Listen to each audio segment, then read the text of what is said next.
Hello.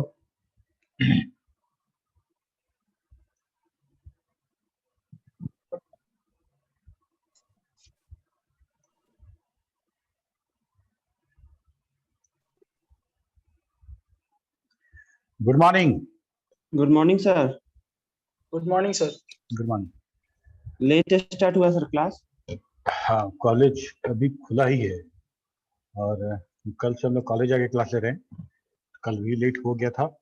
Jitendra sir नहीं है तो अभी कोई और खुल रहा है, इसी में लेट हो जा रहा है। हम लोग तो पहुंचे हुए थे टाइम से। चलिए सर एक मिनट सर, रिकॉर्डिंग थोड़ा पॉज कीजिए ना सर। रिकॉर्डिंग बंद करें। Yes sir. ओके, तो हम लोग पिछले क्लास में ट्रांजैक्शन देख रहे थे, है? तो शुरू करते हैं ट्रांजैक्शन।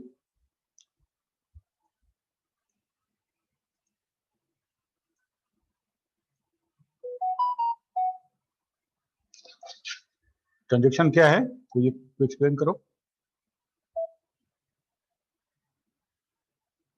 व्हाट इज ट्रांजैक्शन, ये सवाल आता है एग्जामिनेशन में, यूनिवर्सिटी एग्जाम में। What is transaction, define transaction, और what is transaction and what is the property of transaction, ये ऐसा आएगा। या फिर ट्रांजैक्शन का की स्टेट बताइए और स्टेट डायग्राम बनाइए। ट्रांजैक्शन बहुत इंपॉर्टेंट है एग्जामिनेशनल पॉइंट ऑफ व्यू से, ध्यान देना। ठीक है, वीवीआई टाइप का क्वेश्चन है ये। ओके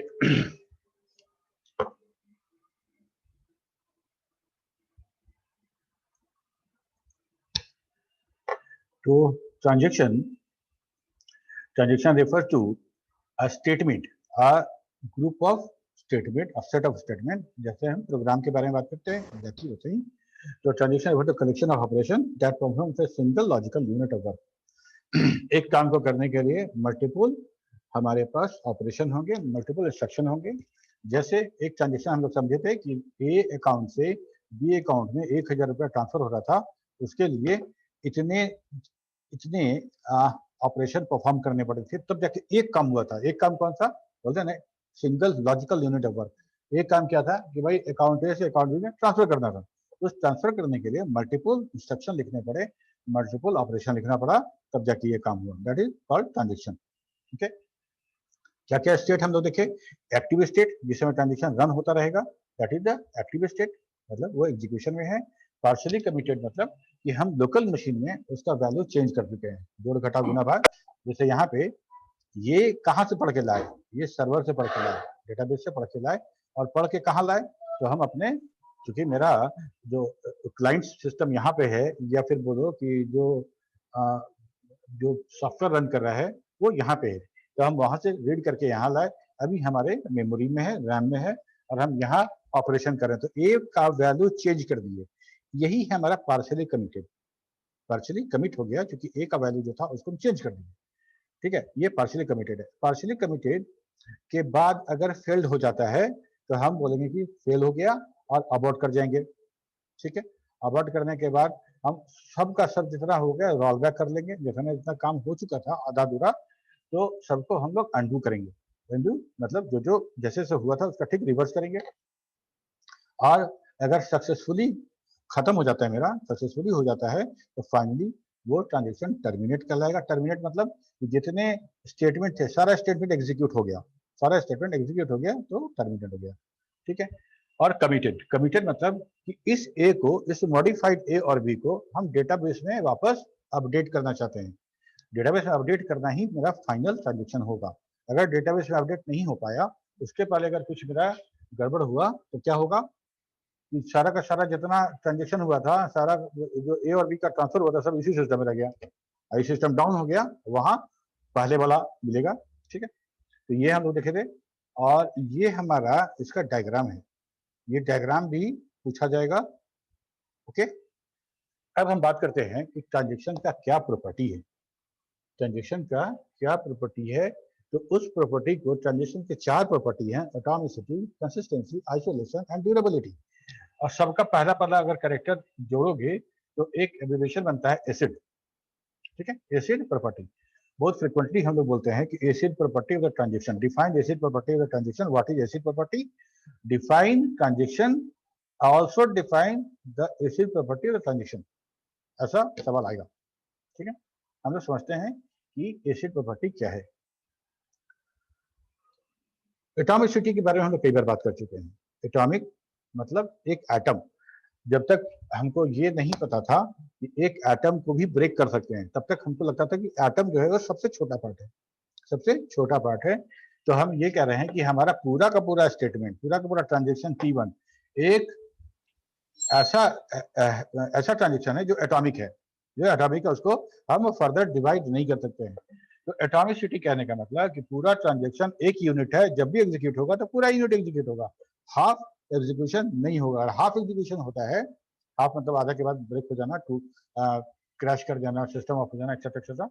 अगर हाफ एग्जीक्यूशन होता है तो हम उस ट्रांजेक्शन को फेल मानेंगे, और फेल के साथ क्या करना है पता है। ठीक है। कंसिस्टेंसी, कंसिस्टेंसी का मतलब ये कि आप अभी जो इंफॉर्मेशन दे रहे हैं यही इंफॉर्मेशन आप हमेशा दीजिएगा। अगर इंफॉर्मेशन कंफ्लिक्टिंग हुआ या बार बार बदल बदल के दे रहे हैं तो हम बोलेंगे कि आपका जो आप कंसिस्टेंट नहीं है, आपको कंसिस्टेंट होना चाहिए। तो डेटाबेस के साथ भी यही बात है कि हम डेटाबेस को इनकंसिस्टेंसी नहीं अफोर्ड कर सकते हैं। Database always should consistent. ठीक है। तो डेटाबेस का पहला प्रॉपर्टी हो गया इट शुड बी एटॉमिसिटी, और दूसरा है कंसिस्टेंसी।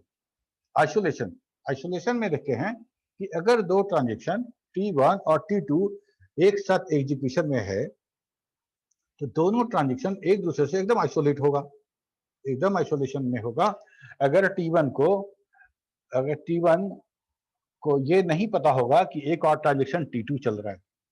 ठीक है। जैसे एग्जांपल ले सकते हैं, यहाँ पे सारे रूम में एक एक शिक्षक बैठे हुए हैं, सब लोग क्लास ले रहे हैं।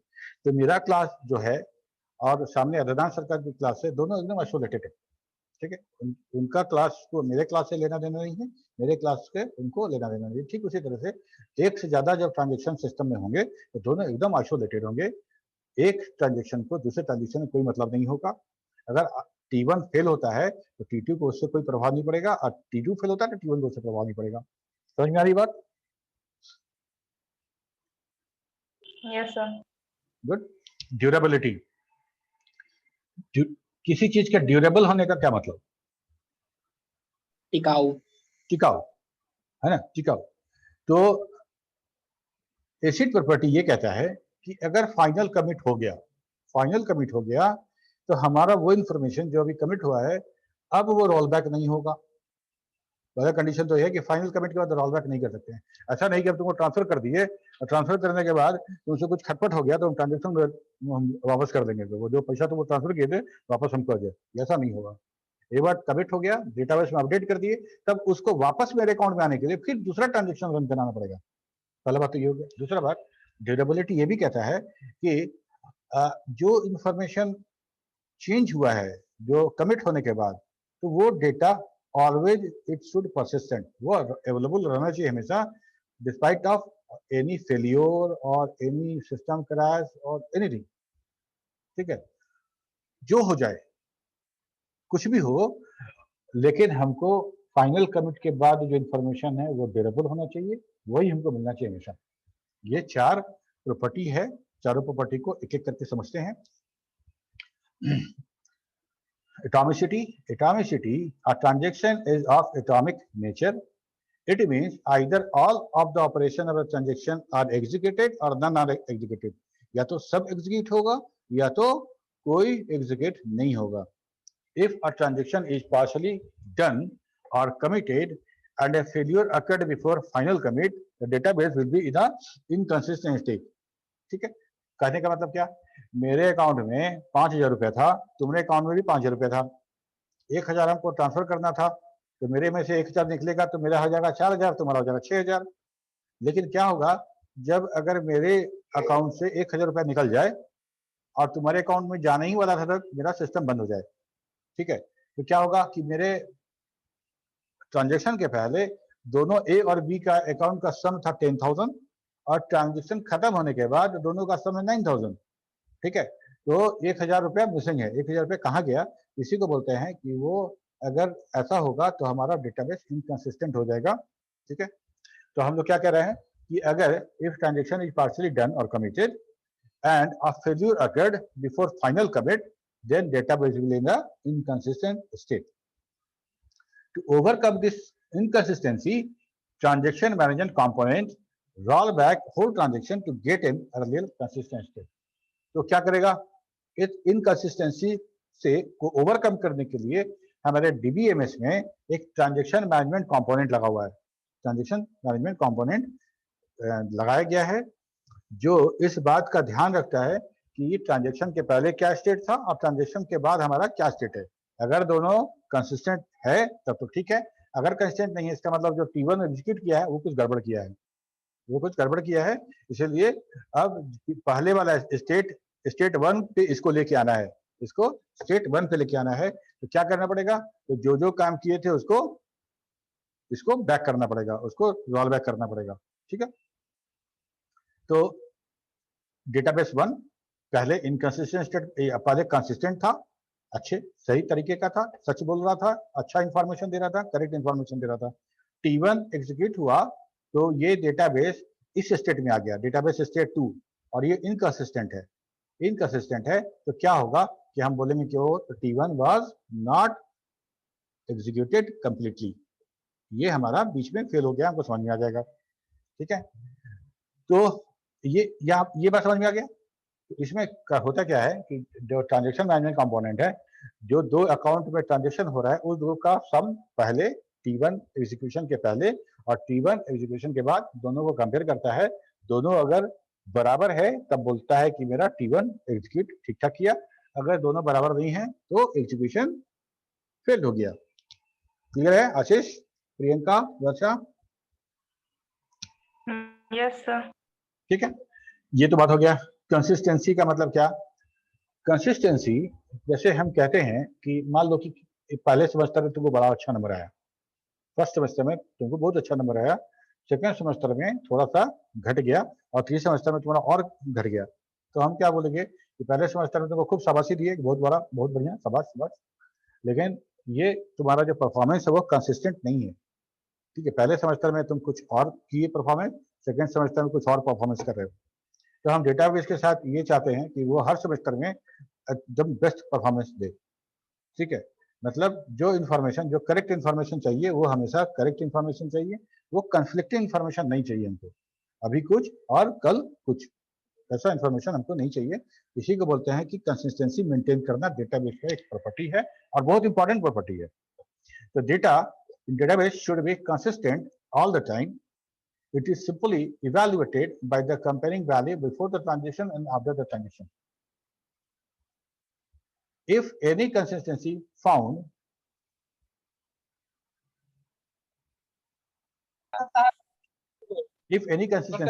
a rollback operation is done. ठीक है, जैसे अब यहां समझें इस बात को। For example, consider a transaction T1 of transferring ₹1000 from account A to account B. वही जो भी देखे थे, तो हम लोग देखते हैं रीड अकाउंट A, फिर A में से घटा दिए 1000, B को पढ़े, B में से जोड़ दिए और राइट अकाउंट A और राइट अकाउंट B किए और फाइनल कमिट इसके बाद। ठीक है, कमिट बाद में दिखेंगे, सबसे नीचे रहेगा कमिट। तो क्या कर रहे हैं कि if transaction T1 executed completely, then before transaction and after transaction the sum of both accounts will be same. A plus B before बराबर A plus B after. समझ में आ रहा है?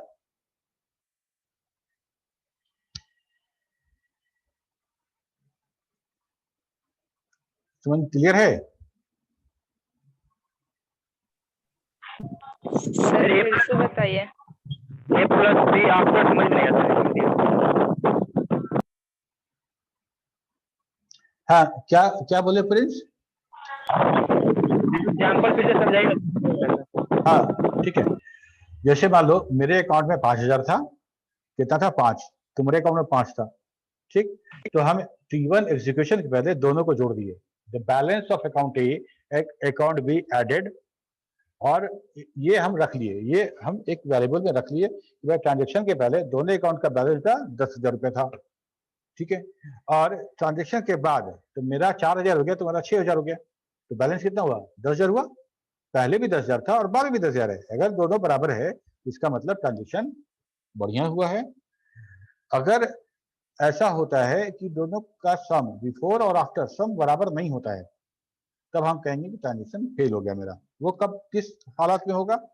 मान लो कि ए में से 1,000 रुपये निकल गया, मेरा 4,000 हो गया, 4,000 हो गया, और तुम में ऐड नहीं हो पाया किसी कारण से, ट्रांजेक्शन फेल होने की वजह तुम पर ऐड नहीं हो पाया, तो ट्रांजेक्शन के बाद तुम्हारे अकाउंट में है 5,000 और मेरे अकाउंट में है 4,000, तो अगर दोनों को सम करेंगे तो होगा 9,000, पहले था 10,000। तो ए प्लस बी बिफोर बराबर नहीं है ए प्लस बी आफ्टर के, ठीक है। इस कंडीशन में ट्रांजेक्शन मैनेजमेंट कंपोनेंट है वो ये डिसाइड करेगा कि T1 was not executed completely. Clear है? Yes sir.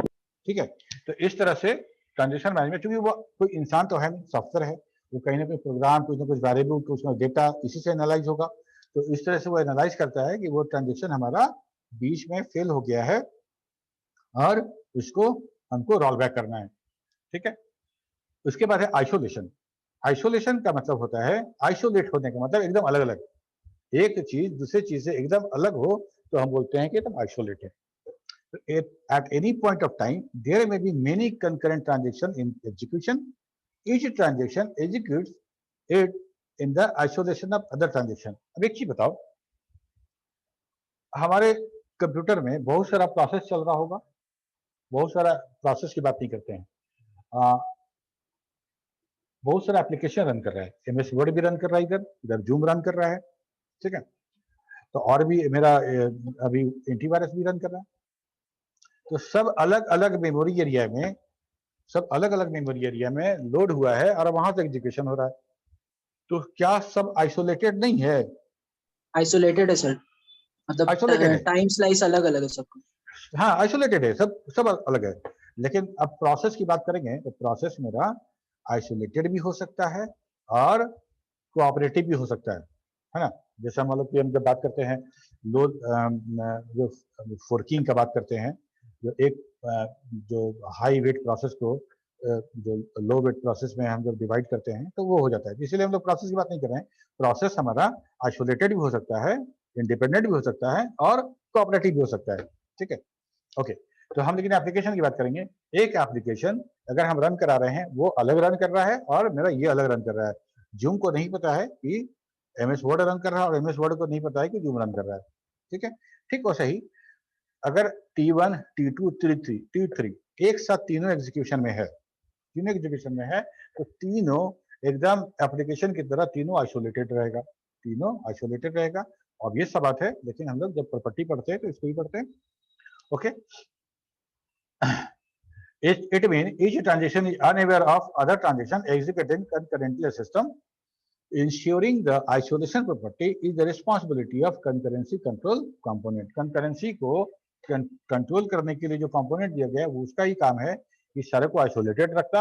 अगर कंकरेंट है, एक ही डेटाबेस के एक ही कॉलम, एक ही रो के साथ अगर दो प्रोसेस आ रहा है तो कैसे लॉक करना है और कैसे लॉक ओपन करना है, कैसे उसको टाइम स्टैम्प है उसको ध्यान देना है, ये सारा का सारा कंकरेंसी हैंडल करेगा, यही कंकरेंसी कंट्रोल करेगा, ओके। इसके बाद durability. Once the execution of transaction completes successfully and all the updates that is carried out on a database will persist. Persist मतलब वह अवेलेबल रहना चाहिए, वो होना चाहिए, ठीक है, डेटा परसिस्टेंस याद है ना। Even if there is a system failure after the transaction completes execution, क्या करें हम लोग कि हम फाइनल कमिट कर दिए, तो फाइनल कमिट करने के बाद वो इन्फॉर्मेशन होना चाहिए मेरे पास, नहीं तो क्या होगा कि अभी हम 1,000 रुपया ट्रांसफर कर दिए, सोच के देखो कि हम 1,000 रुपया ट्रांसफर कर दिए, तुमको मैसेज आ गया, हो गया, अब बाद में पता चला कि ये जो मॉडिफिकेशन हुआ था वो कहीं और हुआ था, डेटाबेस में हो नहीं पाया था, बाद में डेटाबेस में गए तो देखे कि मेरा 5,000 तुम्हारा 5,000, ठीक है। तो ऐसा नहीं होना चाहिए। एक बार जो ट्रांजेक्शन डन हो गया वो डन ही रहेगा, वो रोल बैक नहीं होगा, नहीं तो रोल बैक होने लगे तो कितना पूरा का पूरा ट्रांजेक्शन सिस्टम होने गड़बड़ा जाए, ओके। तो हाँ, even if the system failure होता है तब भी हमको वो डेटा मिलना चाहिए। कैसे मिलेगा? तो उसके लिए हमारे पास कौन सा है? रिकवरी मैनेजमेंट सॉफ्टवेयर जो है, बैकअप एंड रिकवरी, वो इसको हैंडल करेगा। Ensuring durability is the responsibility of recovery management component. Backup and recovery management जो है उसका हो गया। क्लियर है? ये हमारा था ट्रांजेक्शन। क्या है ट्रांजेक्शन? है बहुत आसान है। और एक सवाल जो तुम लोग को लास्ट टाइम हम दिए थे सोचने के लिए कि डीबीएमएस, सपोज करो T1 एंड T2 दो ट्रांजेक्शन है और हमको पता है कि T1 आधा में एग्जीक्यूट नहीं होना, आधा एग्जीक्यूट नहीं होगा और T2 भी आधा एग्जीक्यूट नहीं होगा। तो मतलब T1 को लेकर चलते हैं। तो T1 का एग्जीक्यूशन जो है वो ऑपरेटिंग सिस्टम करेगा। हमारे कंप्यूटर में जो T1 है उसका एग्जीक्यूशन कौन करेगा?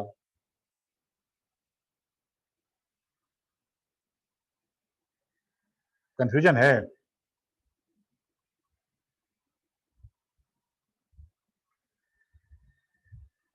हमारा जो डीबीएम सॉफ्टवेयर है वो ऑपरेटिंग सिस्टम के टॉप पे रन कर रहा है। यस और नो?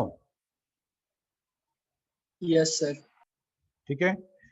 तो सीपीयू हैंडल करना, मेमोरी हैंडल करना, ये सारा का सारा काम कौन करेगा? ऑपरेटिंग सिस्टम करेगा। ठीक है। तो हमारे ऑपरेटिंग सिस्टम के रेडी क्यू में जहां सब प्रोसेस होगा वहीं उसी रेडी क्यू में कहीं ना कहीं T1 भी होगा, कहीं ना कहीं T1 भी होगा और उसी टाइम स्लैश में T1 भी एग्जीक्यूट होगा। एक बार जाएगा प्रोसेस के पास, प्रोसेस में, और उसके बाद सस्पेंड होगा, फिर रिज्यूम होगा, फिर जाएगा, फिर आएगा। जैसे प्रोसेस के साथ जो सलूक करता है, जो बिहेवियर जो ऑपरेटिंग सिस्टम का एक प्रोसेस के साथ होता है, वही प्रोसेस T1 के साथ भी करेगा। ठीक है। लेकिन ऑपरेटिंग सिस्टम को एटॉमिसिटी के बारे में कुछ पता नहीं है। एटॉमिसिटी के बारे में कुछ पता नहीं है। इंटरव्यू का सवाल पूछ रहे हैं तुमसे, इंटरव्यू में पूछा गया था सवाल।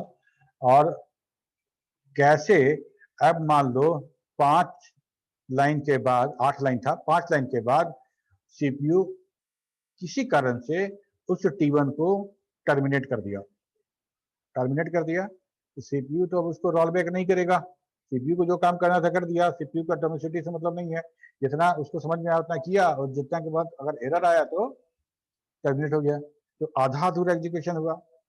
अब सवाल ये था कि एटॉमिसिटी जो कि ऑपरेटिंग सिस्टम के का प्रॉपर्टी नहीं है, उस ऑपरेटिंग सिस्टम के थ्रू डेटाबेस एटॉमिसिटी कैसे मेंटेन कर देता है? सवाल समझ में आ रहा है?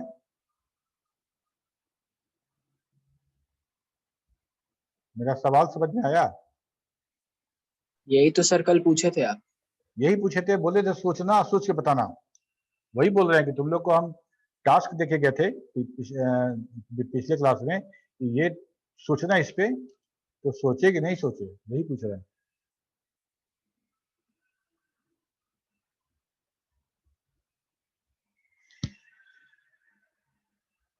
नहीं सोचे तो बोलो नहीं सोचे, सोचे तो बोलो हाँ सोचे हैं, सोचे और जवाब नहीं मिला तो ये भी बोल सकते हो। चुप मत रहा करो, रिस्पॉन्ड करो।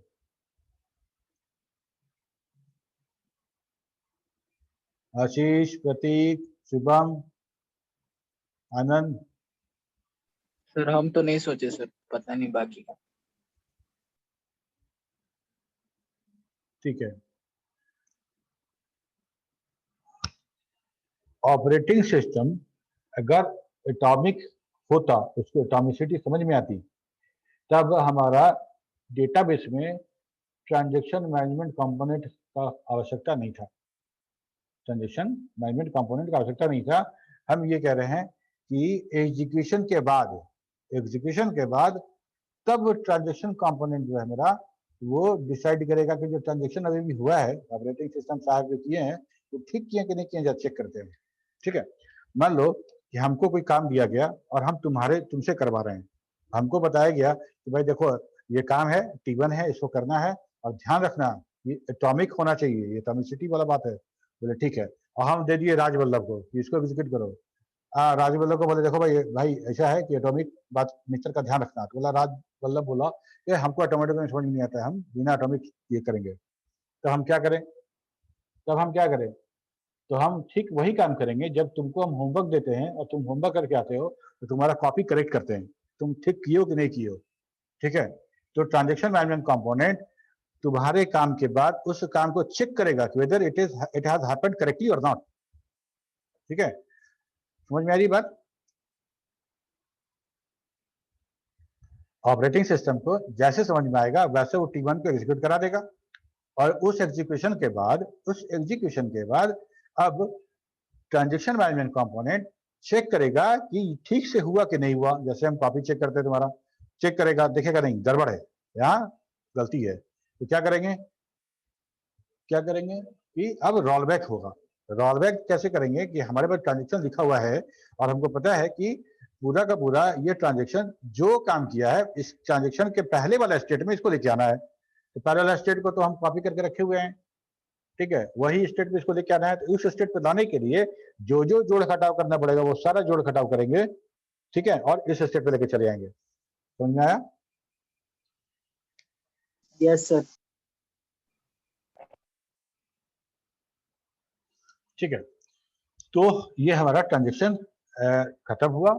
इसका नेक्स्ट टॉपिक है हम लोग का, हम लोग पढ़ेंगे रिलेशनल अलजेब्रा।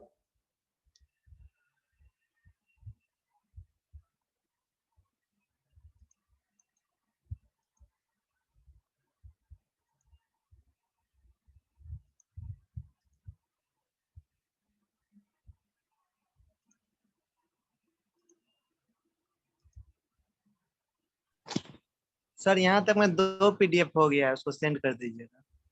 ठीक, 2 PDF मतलब ट्रांजैक्शन ही ना, इसके पहले वाला कौन? हिस्ट्री पहले वाला वाला सर। हाँ? हिस्ट्री ऑफ बीबीएमएस और सर अच्छा हाँ, हिस्ट्री और मैनेजर, अच्छा ठीक है, okay.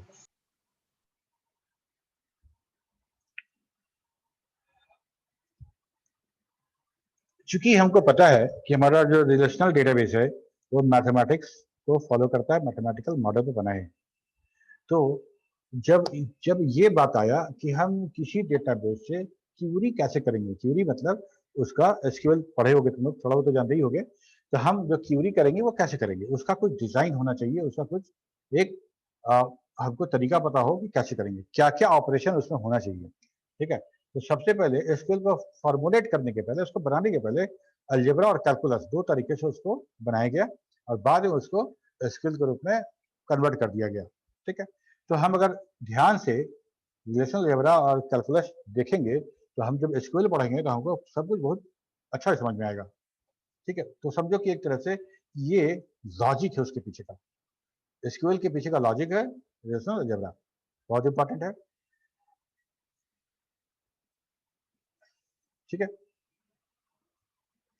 in 1971 relational algebra is defined by the EF code, trigger fit code जो थे उनका, based on relational language. Relational algebra is a set of fundamental operations to retrieve and manipulate tuples in the relation. Each operator take in one or more relation as an input and output a new relation. Relational algebra is a procedural query language that works on the relational model. The purpose of a query language is to retrieve data from database or perform various operations such as insert, update, delete on the data. Procedural language कहने का मतलब क्या? Relational algebra is a procedural language. It means that it tells what to do to be retrieved and how to be retrieved. कहने का मतलब दो तरीका है। हम जितना भी प्रोग्रामिंग करते हैं उसमें क्या करना है, व्हाट टू डू, ये डिसाइड करते हैं और तब डिसाइड करते हैं हाउ टू डू और कैसे करना है। मतलब काम पहले तो हम अपना टारगेट, अपना जो टास्क है वो डिसाइड करेंगे व्हाट टू डू, और उसको कैसे हम प्राप्त करेंगे, उसका कोडिंग कैसे होगा, उसका कोड कैसे लिखेंगे, ये बात करते हैं। इसी को बोलते हैं हम लोग प्रोसीड्यूरल क्यूरी लैंग्वेज। ठीक है, नॉन प्रोसीड्यूरल क्या होगा? On the other hand, relational calculus is non-procedural query language, which means it tells what data to be retrieved but does not tell how to retrieve it. ठीक है, मतलब हमको दो तरीका है। मान लो हम तुमको बोले कि हमको ऐसा है कि हमको ये काम करना है, वो काम तुम कर दो और स्टेप 1 में ये काम करना है, स्टेप 2 में करना है, स्टेप 3 में करना, मेरा काम हो जाएगा। काम भी बता रहे हैं और कैसे करना ये भी बता रहे हैं। दूसरा तरीका है कि तुम्हारे पास सारा नॉलेज है, कौन काम कैसे किया जाता है इसका पूरा नॉलेज है तुम्हारे पास। हम सिर्फ तुमको काम बता रहे हैं कि जाओ ऐसा है ये काम कर दो। हम हाउ टू डू ये नहीं बता रहे हैं, हाउ टू डू ये नहीं बता रहे हैं। ये हमारा नॉन प्रोसीड्यूरल। प्रोसीड्यूरल कहने का मतलब कि एक प्रोसीजर है। प्रोसीजर तो हम अगर तुमको कोई काम करना है हमको और उस काम के लिए एक प्रोसीजर बना रहे हैं, एक तरीका एल्गोरिदम बता रहे हैं, तो वो हो गया मेरा प्रोसीजरल। प्रोसीजर है ना। और ये तो ठीक है। तो अलजेब्रा क्या है मेरा, रिलेशनल अलजेब्रा क्या है, प्रोसीड्यूरल क्वेरी लैंग्वेज है। Okay. The fundamental basic operation, दो तरह का ऑपरेशन बोलेंगे हम लोग। एक बोलेंगे बेसिक ऑपरेशन क्या क्या है और दूसरा है डिराइव्ड ऑपरेशन क्या क्या है। ठीक है। तो द फंडामेंटल ऑपरेशन जो कि बेसिक है operation relational algebra is select या सिलेक्शन, प्रोजेक्ट या प्रोजेक्शन, एक ही बात है, यूनियन, सेट, डिफरेंस और कार्टेशियन, प्रोडक्ट और रिमेन। ये हमारा बेसिक जो ऑपरेशन है वो ये है। और इसी पे डिराइव्ड ऑपरेशन कुछ निकालते हैं हम लोग, जो नेचुरल ज्वाइन है, left right full outer join, दो डेटाबेस को कैसे ज्वाइन करते हैं, और इंटरसेक्शन है और डिवीजन है। ये सारा का सारा डिराइव्ड है। ठीक है। अब देखो हम बात करते हैं सिलेक्शन ऑपरेशन का। तो सेलेक्ट ऑपरेशन को दिखाने के लिए रिलेशनल अलजेब्रा में सिग्मा साइन का यूज किया जाता है, सिग्मा। ठीक है। तो ध्यान से देखना, select operation is denoted by sigma and it is used to find the tuple in a relation which satisfy the given condition.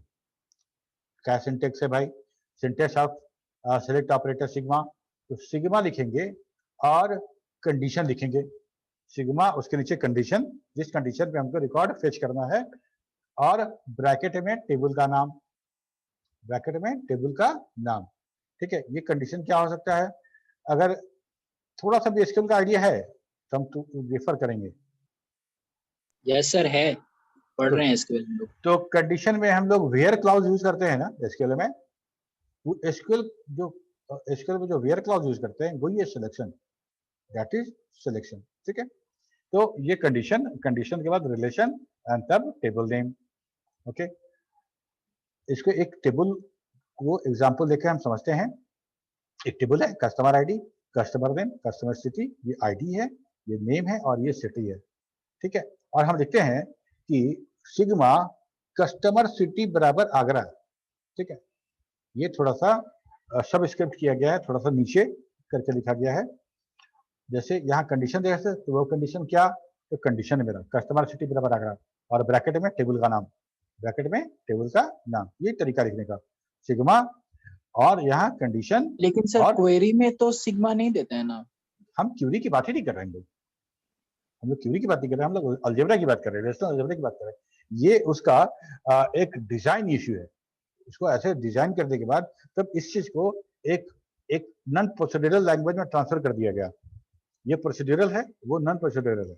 वहां पे हम वो लिखते हैं सेलेक्ट क्यूरी, जो हम लोग अभी देख रहे थे, ये क्यूरी लिखते हैं और क्यूरी को मल्टीपल प्लान से क्यूरी एग्जीक्यूट होता है और उसके बाद उसको ऑप्टिमाइज किया जाता है, कौन सा वाला जो क्यूरी है वो सही है, वही रिजल्ट हमको दिया जाता है। तो आप इसमें हाउ तो नहीं बताते हैं, कैसे करना है ये तो नहीं बताते, हम लोग सिर्फ क्यूरी बताते हैं कि भाई select star from the EMP where condition, तो हो जाता है। तो ये जो तरीका है उसका लॉजिकल चीज है। ठीक है। तो इस रिलेशनल ऑब्जर्व में ऐसे लिखेंगे सिग्मा, और ये हो गया कंडीशन, ये हो गया टेबल। क्लियर है। तो हम जब ऐसा लिखेंगे कि सिग्मा कस्टमर अंडरस्कोर सिटी बराबर आगरा कस्टमर, तो ये कौन सा रो सेलेक्ट करेगा, तो ये रो सेलेक्ट करेगा, स्टीव वाला रो सेलेक्ट करेगा और रघु वाला रो सेलेक्ट करेगा। ठीक है। सिलेक्ट है ना, तो कौन सा सेलेक्ट करेगा, ये दोनों। ठीक है। तो देखो आउटपुट में क्या है मेरा, ये दोनों आया C10 100 और C10 111। Okay. In SQL it is a where clause which is used for the same purpose. ठीक है। क्लियर है। करना क्या है, सिग्मा और वेयर के साथ जो कंडीशन लगाते हैं वो सिग्मा के साथ कंडीशन लगा देना है और ब्रैकेट में रहेगा टेबल का नाम। ठीक है। उसी को दिखाने का तरीका है। ओके। इसके बाद था मेरा प्रोजेक्शन। प्रोजेक्शन मतलब किसी चीज को प्रोजेक्ट करना। प्रोजेक्ट करना मतलब कहीं है उसको उसको दिखा देना, कहीं प्रोजेक्ट कर देना। तो मेरा सेलेक्ट स्टेटमेंट जो है डेटाबेस का क्यूरी का, वही हमारा प्रोजेक्शन है। तो प्रोजेक्ट ऑपरेशन या प्रोजेक्शन, इसके लिए जो साइन यूज होता है, जो सिंबल यूज होता है pi. Project operation is denoted by pi symbol and it is used to select desired columns or attributes from a table or relation. हम या तो कोई एक कॉलम भी रख सकते हैं, या तो मल्टीपल कॉलम, या तो सारा कॉलम। ठीक है, हमको कॉलम लिखना पड़ेगा। तो कैसे लिखते हैं? सिंटेक्स ऑफ प्रोजेक्ट ऑपरेशन क्या है पाई का? तो पाई, उसके बाद कॉलम, सारा कॉलम लिखेंगे, और कॉलम लिखना है ब्रैकेट में टेबल नेम ब्रैकेट में रहेगा ही। तो यहाँ पे क्या लिख दे? Selection operator, sorry projection operator, project this one. ठीक है, तो हम लोग क्या कर रहे हैं कि प्रोजेक्ट कर रहे हैं, मतलब डेटाबेस से हम कौन कौन सा कॉलम चाहिए उस कॉलम को लेके प्रोजेक्ट कर रहे हैं, तो हमको वो डेटा आउटपुट के रूप में दिखता है। सिग्मा जो है वो प्रोजेक्ट नहीं कर सकता। अगर सिग्मा वाला ऑपरेशन की बात करेंगे तो उसका ऐसा आउटपुट लाने के लिए हमको पाई यूज करना पड़ेगा, प्रोजेक्शन। सिग्मा सिर्फ सिलेक्शन कर रहा है, सिर्फ सिलेक्शन कर रहा है। आउटपुट हम समझने के लिए लिखे हैं, और ऐसा नहीं है कि हम सिग्मा के साथ अगर कुछ करेंगे, सिर्फ वेयर क्लॉज हमारा प्रोड्यूस नहीं कर सकता आउटपुट, इसके साथ सिलेक्ट होना आवश्यक है। समझ रहे बात को?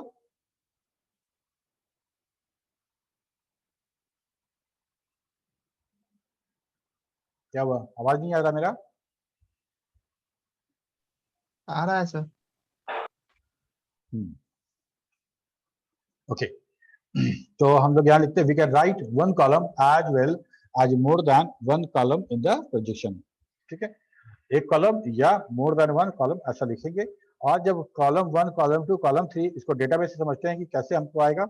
और यहाँ पे ये वही डेटाबेस, सेम का सेम डेटाबेस हम लोगों ने लिया, और इस डेटाबेस में 3 एट्रीब्यूट है, और इतना मेरा 1 2 3 4 5 मेरा टपल है। हम क्या लिखते हैं, हम लोग टपल सिलेक्शन नहीं करें, वेयर क्लाउज यहाँ नहीं है, मतलब यहाँ पे सिग्मा यूज नहीं हो रहा है। एक से ज्यादा हम यूज कर सकते हैं अलजेब्रा में। तो यहाँ पे लिखते हैं consider a table shown above, in this table we want to fetch only 2 column of the table, then pi customer name and customer city, और ब्रैकेट में कस्टमर टेबल। ये कस्टमर टेबल है। कस्टमर टेबल तो क्या करेगा, ये show करेगा, ये आउटपुट हमको प्रोजेक्ट करेगा, customer name and customer city. ठीक है, तो मेरा ये आउटपुट आएगा हमारे प्रोजेक्शन इस कमांड का। क्लियर है?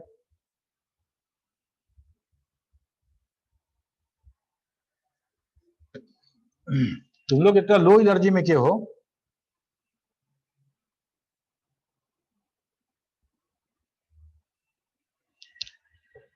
तुम ही लोग से बात कर रहे हैं, या तो मन नहीं लग रहा है, या तो समझ में नहीं आ रहा है क्या?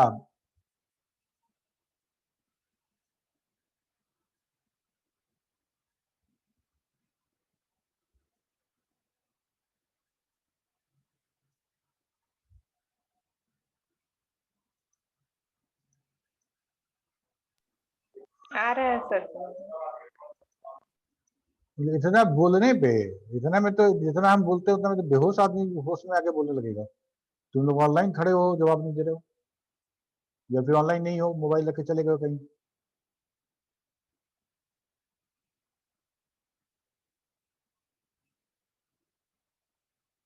ऐसे कैसे पढ़ाई होगा बताओ? इंटरेक्टिविटी होना चाहिए ना। हम पढ़ा रहे हैं, तुमसे भी यस सर, नो सर, हाँ समझ में आया, यस सर, ये सारा होना चाहिए। एक क्लास का एटमॉस्फेयर हमको क्रिएट करना पड़ेगा। ये हम यूट्यूब का वीडियो हम नहीं बना रहे हैं, ये हमको बनाना है और अपलोड कर देना है किसी चैनल पे।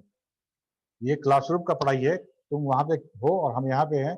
हम लोग क्लासरूम की पढ़ाई कर रहे हैं, जहाँ पे इंटरेक्टिविटी होगा, हम पूछेंगे, तुम पूछोगे, हम समझेंगे, तुम समझोगे। ये सारा होना चाहिए, तभी हमको भी अच्छा लगेगा पढ़ाने में, और तुमको ज़्यादा अच्छा समझ में भी आएगा। कथा सुनने टाइप का काम यूट्यूब पे जाके करना, बहुत सारा वीडियो मिलेगा तुमको, सारा टॉपिक ऐसा नहीं है कि कोई स्पेशल टॉपिक हम पढ़ा रहे हैं, तो सारा टॉपिक तुमको यूट्यूब मिलेगा। वहाँ पे ये काम करना, कथा सुनना जाके। यहाँ पे इंटरेक्टिव होके पढ़ोगे तभी पढ़ाई हो पाएगा। ठीक है, नहीं तो फिर कोई बात नहीं है। हम लोग स्टॉप करते हैं पढ़ाई। हम लोग जब तुम लोग एनर्जी खा पी कर नाश्ता वास्ता करके जब एकदम रहो फुल एनर्जी में तब क्लास करना मेरा। फिर आज का क्लास यहीं पे खत्म। Bye bye.